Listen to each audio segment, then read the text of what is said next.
What if there was more to Garfield than just a lasagna loving cat? What if his origins stretched back millennia? Would you resist the temptation of power, or would you welcome him, even if it meant him becoming the master? This is The Last Monday.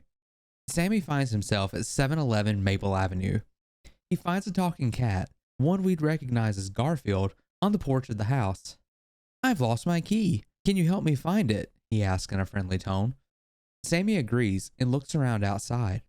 After a few moments, Sammy decides to peek inside the doghouse in the back. He feels a strange tone in his ears, and without having to reach in, something tosses a remote out labeled garage door. Returning to the front of the house, he points the remote at the door and presses the button. The garage door slowly opens, and Sammy catches a glimpse of someone inside. Garfield jumps up and rushes the door, slamming it back closed, the metal screeching against the rails. "No," he yells. Garfield smiles. "Don't open the garage door." Looking over to where Garfield was sitting, Sammy sees a key. Was this the same key Garfield was looking for? He thinks to himself. He grabs the key, but it doesn't work on the front door. After checking everything else, Sammy inspects the external basement doors. The key fits the padlock without any friction and smoothly unlocks. He opens the doors. It's not pitch black inside, but it is fairly dark. Sammy finds himself pushed into the basement. There's no stairs leading back up. Garfield peers from above. Sammy rubs the back of his head, the fall having knocked him hard. "Oh no," Garfield exclaims. "But while you're down there, I need you to do something for me." He trails off. Sammy looks up at Garfield without saying anything. "My master's made a mess and drawn all over the walls. Use that spray paint down there to cover it up, and I'll guide you around with that walkie-talkie." Sammy swallows, the pain from the fall beginning to fade away. Garfield seems like a nice enough cat, so he does what he's told and sprays the first marking on the wall. He walks around the rest of the basement. Lots of shelves with typical basement things. He finds a cage in the corner that sends a weird chill down his spine. A notebook inside has lots of drawings referring to a bad kitty.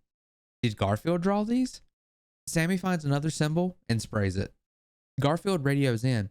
"Great, there were only 2 in the basement. Now my master is keeping something of mine in that safe down there. Get it for me." Sammy finds the safe, but it needs a 5-digit code, and he recalls seeing something with 5 numbers inside of the notebook he found in the cage. He tries the numbers and... "Hurry, grab the relic and hide," shouts Garfield through the radio. Sammy grabs it and climbs into a nearby locker. His heart beats so hard he feels like it's going to burst from his chest, his ears throbbing at every thump. He sees a man walk past in the basement through the grates. He seems oddly familiar. Garfield instructs him to run upstairs while he can. Sammy does as instructed and locks the basement door behind him, throwing a barricade down. He hears the man run up the stairs and starts to bang on the door. Sammy walks around upstairs. The house is dark. A TV in the living room faces a corner, emitting the only light source in the house. Trash bags fill most of the living room. Odd text and books litter a table. The same symbols he saw on the wall are in the book. A calendar on the wall of the kitchen goes way beyond the October boundaries. For hundreds of days, it's as if the man who was up here hadn't left in a very long time. Sammy finds the rest of the symbols in the house and paints over them. The final one in the bathroom is not the only odd thing. The mirror is broken. In harsh chalk reads the words, "I am not the master." There are light blood stains that seem rather aged in the sink. The walkie-talkie crackles.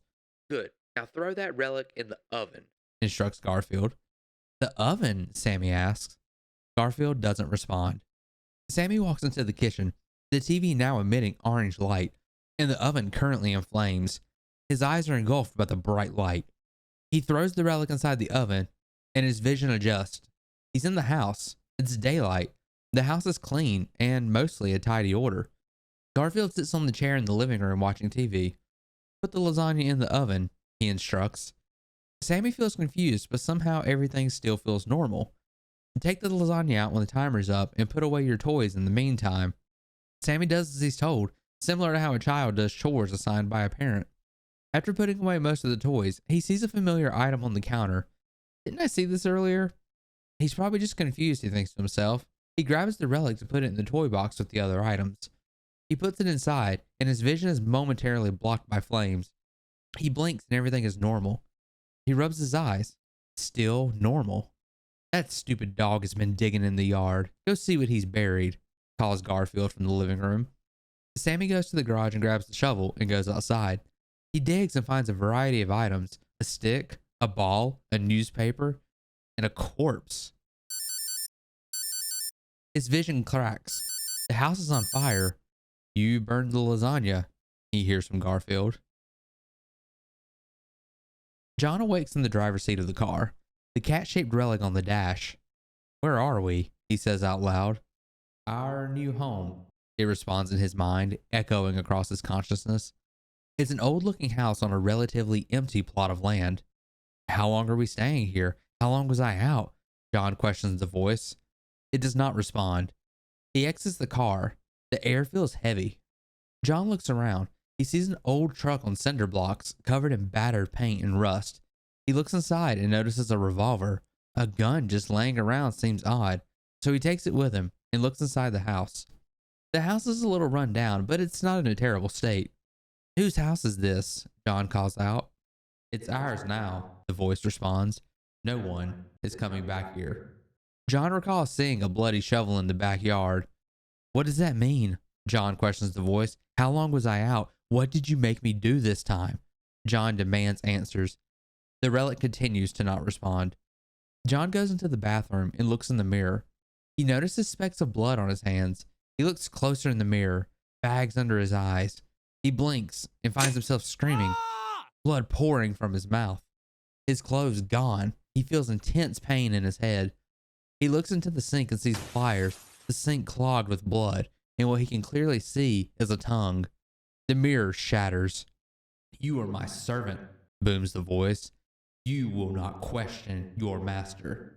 John backs away, the pain in his mouth almost overwhelming, blood still oozing from it. He sees markings on the wall. I am not the master, it reads in his own handwriting. I had you remove your tongue, the voice hums across his mind, and write yourself a reminder to remember your place. John can barely stay conscious, but the bleeding seems to have slowed. The pain won't subside. Get dressed and get in the car, demands the voice. John's done so, if for anything just to have something to focus on. It's a miracle that he's even still up and walking around, but John believes that's partially because of the relic's power. John isn't sure how long passes, but he finds himself parked in front of a house in a neighborhood. Cut the phone line, calls the voice. John doesn't want to, but he almost has no control over his actions. He knows he's about to do something bad, but feels control over his body almost non-existent. He climbs the telephone pole and, using the same pliers he ripped his own tongue with, clips the cable. John walks toward the house, a dog barking at him. Silence the dog, calls the voice. John feels in his pocket and finds a beef jerky stick he had earlier. Maybe he can just use this to calm the dog down instead of having to resort to anything more direct. He throws it to the dog, and it quiets down, enjoying the snack. John can almost hear the voice judging for choosing a tame way. John enters through the back door. Sammy awakes in bed. He heard the dog outside barking, and then he thought he heard someone open the back door. Sammy's attention snaps. What was that? What was that? He quietly gets out of bed and hides in his closet. Every little sound in the house obvious to him, something creaking through the hallways. Everything gets quiet again. Sammy is knocked unconscious and carried outside. He slips in and out for a few moments and sees the house on fire. He awakes some point later. He's in a small cage with not a lot of room to move or stretch out. In front of him is a plate with 2 slices of pizza and a cup of some kind of beverage. Roaches crawl on the floor nearby. He sees John across the room, sitting on the floor, looking down at the cold concrete. Sammy yells, "Hey, I want to go home. Let me out, please." John doesn't move. He doesn't appear to be sleeping, but he just stares straight down. Sammy resorts to eating and then drinking. The drink tastes odd, and his vision gets dark. He sees John stand up and then slips to the void. Sammy finds himself inside a strange dark area, cages on doorways, block flooring. He walks to the light and sees that it leads to a staircase. The top of the stairs has strange floating symbols. He walks through it to see more, and this happens until he goes through 4 symbols. He awakens back in the cage. A TV playing an old cartoon sits in front. At least he has entertainment, he thinks to himself. The days pass. One day, John stays in the basement longer. He sprays the edges of the walls for roaches. "Who are you? Why won't you talk to me?" Sammy calls out. John doesn't answer. More days pass. This particular day, Sammy has hot dogs. At least the food is good. As he finishes his food, he slides his plate away from him. A notepad hidden under the plate is revealed. It shows a message. "Did you see these symbols?" It reads. 4 symbols, the very same symbols Sammy had saw in that dream days before. There is a yes and no written below the text. He circles yes and slides the notepad under the plate. More days continue to pass. The TV Sammy is watching turns off. Garfield appears from behind it. "I'm sorry my master's keeping you down here," he says with a sad hint to his voice. Garfield messes with the door and it slides open. Sammy crawls out, his muscles and bones weak from being contorted in that cage for so long. It almost feels unnatural to be standing. "Now run upstairs and get outside," instructs Garfield. Sammy listens and goes up the stairs leading outside. The fresh air floods his lungs with clean oxygen. His ears are soothed with the sound of the neighborhood birds. "Let's play a game," calls Garfield. "Have you ever tried firepower?" Garfield hands Sammy a flame that he takes into his hand. It's surprisingly heavy and warm. Garfield throws targets in the air, and Sammy shoots fire from his hand to hit the targets.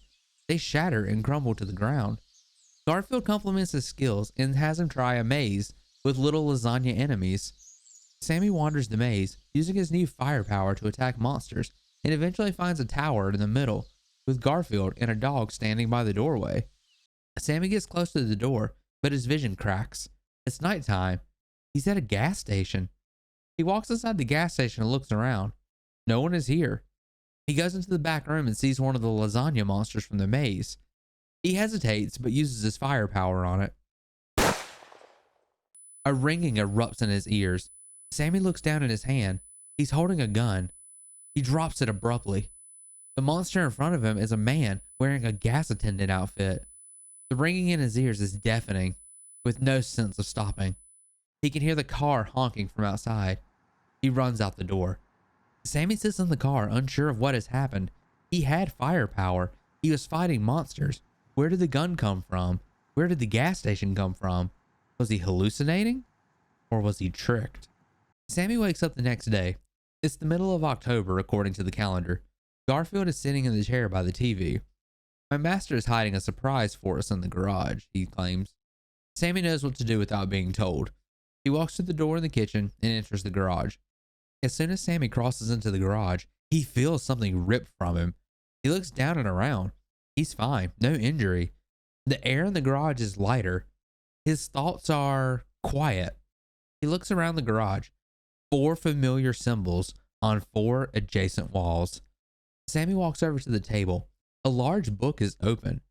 It depicts someone walking through an Egyptian formation. It's dated some thousand years BC. The person walks until he arrives to someone else holding their hands in the air. "Place your burden in the chest," the figure directs. The person listens and places a familiar looking relic into a large stone chest. Bells toll all around. Let the bell take the place of your master's voice. The director wraps a cloth around the person's eyes. "And let your blindness be your master's blindness," it continues. "Find your freedom in the darkness." Sammy looks up from the book. That relic is from ancient Egypt, he questions to himself. What's it doing here, he wonders.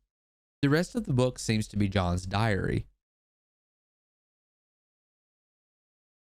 John returns to the museum's Egyptian treasure room. He walks over to a display case with a cat-shaped relic. "You came back," its voice in his ears.